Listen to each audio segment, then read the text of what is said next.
power port, and power LED. Start with the one that's easy to overlook because it's just a hole where a cable goes in. That's the power port, and it's where the DC adapter plugs in to actually give the router electricity.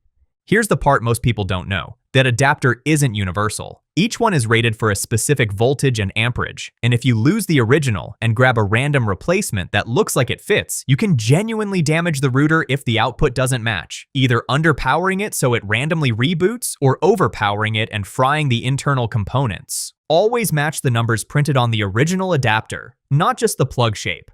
Next to that port sits the power LED, and it's less obvious. Solid usually means healthy and fully booted. A slow blink almost always means it's mid-boot up or installing a firmware update, which can take anywhere from 30 seconds to a couple of minutes depending on the router. Amber or red is the router's way of flagging a hardware problem before you've even opened the app. Could be overheating, could be a failed update. And just a warning, if you unplug your router during that slow blinking phase because you got impatient, you can actually corrupt the firmware and brick it completely.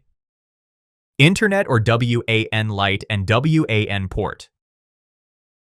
This is the one that causes the most confusion, and also the one doing the most important job. Look at the back of your router, and there's usually one port set apart from the rest, different color, often labeled Internet instead of a number. That's the WAN port, Wide Area Network, and it's the single doorway your entire house uses to reach the outside internet. It plugs into your modem, or into your fiber ONT if you're on fiber, or directly into the wall if you've got a combo unit. The WAN light is basically a built-in diagnostic tool if you know how to read it. Solid green or white means you've got a connection. Blinking means data's actively moving. Red or amber usually means there's no connection to your provider at all. Could be an outage on their end, could be a damaged cable on yours. And if it's off entirely, the router isn't detecting a signal at all, which points straight at your modem or your provider, not your Wi-Fi. Next time your internet dies, check this light before you touch anything else. It tells you in about 2 seconds whether the problem is your provider or your own equipment, which saves you 20 minutes on hold with customer support.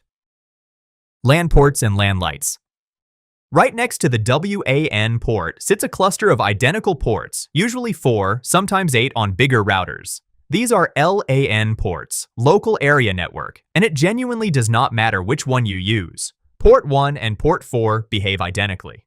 What actually matters is the number printed next to them. Most home routers only give you gigabit Ethernet, capped at 1000 megabits per second per port. Plug in a device, and the tiny light next to that specific port tells you exactly what's happening. Solid means a device is plugged in and powered on.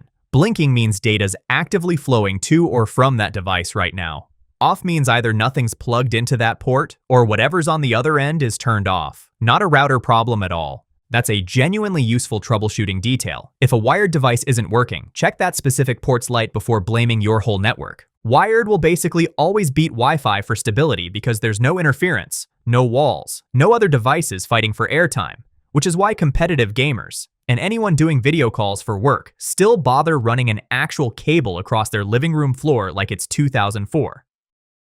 Wi-Fi light. The one most people actually care about because it's tied to the thing they use every single day. Basic routers have one Wi-Fi light, dual band routers have 2, one for the 2.4 GHz band and one for 5 GHz, and tri-band routers add a third 5 GHz band on top for handling more devices at once. The light blinking means devices are actively sending and receiving data over that wireless signal right now. Here's what actually matters. 2.4 GHz travels farther through walls but caps out slower. 5 GHz is faster, but drops off quicker with distance, which is why your phone sometimes silently switches bands as you walk around your house, and your speed test results look wildly inconsistent. Most routers also have a physical Wi-Fi on-off button, useful for 2 real reasons: forcing a reconnect when something's acting up, or actually killing wireless at night for people who don't want a phone signal in the bedroom. If your Wi-Fi speed test looks nothing like your wired speed test, this section is the entire explanation. WPS button and light. WPS, Wi-Fi Protected Setup, exists purely to skip typing your password. Press the button on the router, press the matching button on your printer or smart plug within about 2 minutes, and they pair automatically using a background exchange instead of your actual network password. The light blinks rapidly while a pairing attempt is in progress, and turns off once it's done, or if nothing's happening. Genuinely convenient for smart home gadgets with no screen or keyboard. The problem is, the older WPS system had a known vulnerability where the pairing code could be brute forced in hours because of how it validated the code in two separate halves instead of checking the whole thing at once. That's been patched on newer routers, but a lot of older devices are still running it. If your router's more than 5 or 6 years old, it's genuinely worth turning WPS off in the settings entirely and just typing the password. Quick one before we keep going. If this is actually making the box in your house make sense for the first time, tap that like button. It tells us to make more of these. USB ports and USB Lite. Not every router has one, but a lot of mid-range and higher-end models do, and it's a legitimately underused feature. Plug in an external hard drive, and it becomes network storage every device in your house can access without cables. Plug in a printer, and every device on Wi-Fi can print to it without buying a wireless printer. The USB light tells you the state of that connection. Solid or blinking means the device is recognized and either sitting idle or actively being read from or written to. The catch is the port itself. Most routers still ship with USB 2.0. Capped around 480 megabits per second in theory, way less in practice, so a hard drive that's capable of much faster transfer speeds over USB 3 will get bottlenecked hard, plugged into one of these. It's fine for backups and basic file sharing. It is not a replacement for an actual NAS if you're moving large files regularly. Console port. You won't find this on a basic home router, but it shows up on advanced and business-grade routers, and it's worth knowing what it actually does even if you'll never touch it. The console port gives direct command line access to the router. No app, no web browser, just a cable straight from a computer into the router's core configuration. IT professionals and network admins use this when a router's completely locked up, misconfigured, or not even reachable over the network anymore. Since a normal router becomes unmanageable the second its network settings are broken, but the console port bypasses all of that and talks to the hardware directly. For everyday home use, this port simply doesn't exist because it doesn't need to.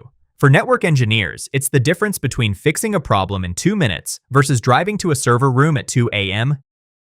DSL or phone port. Specific to modem router combo units, mostly if your internet comes over a phone line instead of cable or fiber. It looks like a regular phone jack, RJ11, physically narrower than the Ethernet RJ45 ports, and connects straight to the wall to establish the DSL signal. If you're on cable or fiber, you'll likely never see this port at all. If you are on DSL, this port is doing the exact job the WAN port does everywhere else, which means if it's loose or unplugged, your entire connection drops with it, and no amount of restarting your devices will fix that. Multi-gig, 2.5 gig, and SFP ports. Now we're into higher-end routers. Most ports look identical, but occasionally there's one oddball port, different color, labeled 2.5 gig, or multi-gig. This exists because a standard LAN port physically maxes out at 1000 megabits per second no matter what internet plan you're paying for.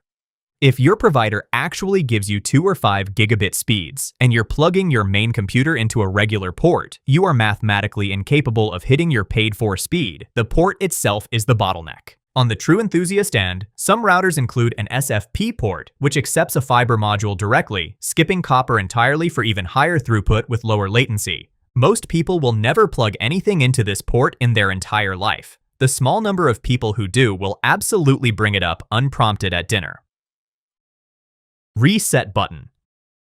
Not a light, but it earns its spot for how much damage this tiny recessed hole can do. It's placed in that awkward, hard-to-reach spot deliberately so you can't trigger it by accident brushing past the router. Hold it with a paperclip, usually somewhere around 10 seconds depending on the model, and every setting you've configured, your Wi-Fi name, your password, port forwarding rules, all of it gets wiped back to factory defaults. Genuinely useful if you've locked yourself out or bought a used router secondhand and want a clean slate. Also the reason you should always check your manual before poking a random hole on any piece of electronics just to see what happens. Honorable mentions. 2 worth knowing. Mesh routers, the multi-unit systems from most major manufacturers now, often include a dedicated LED off or night mode button. So the satellite units scattered around your house don't turn your hallway into a nightclub at 2 a.m. And some newer routers are shipping with an eSIM or cellular backup slot built in, which automatically fails over to a cellular connection if your main internet drops. A genuinely useful safety net if you work from home and losing connection actually costs you money. And that's every port and every light on the back of your router. Which port or light did you not actually know the purpose of until this video? Drop it in the comments. Your router's been hiding all of this behind your couch this whole time. Turns out your keyboard's been hiding secrets too. Keys you've never pressed, sitting right in front of you your entire life. I broke down every single one right here.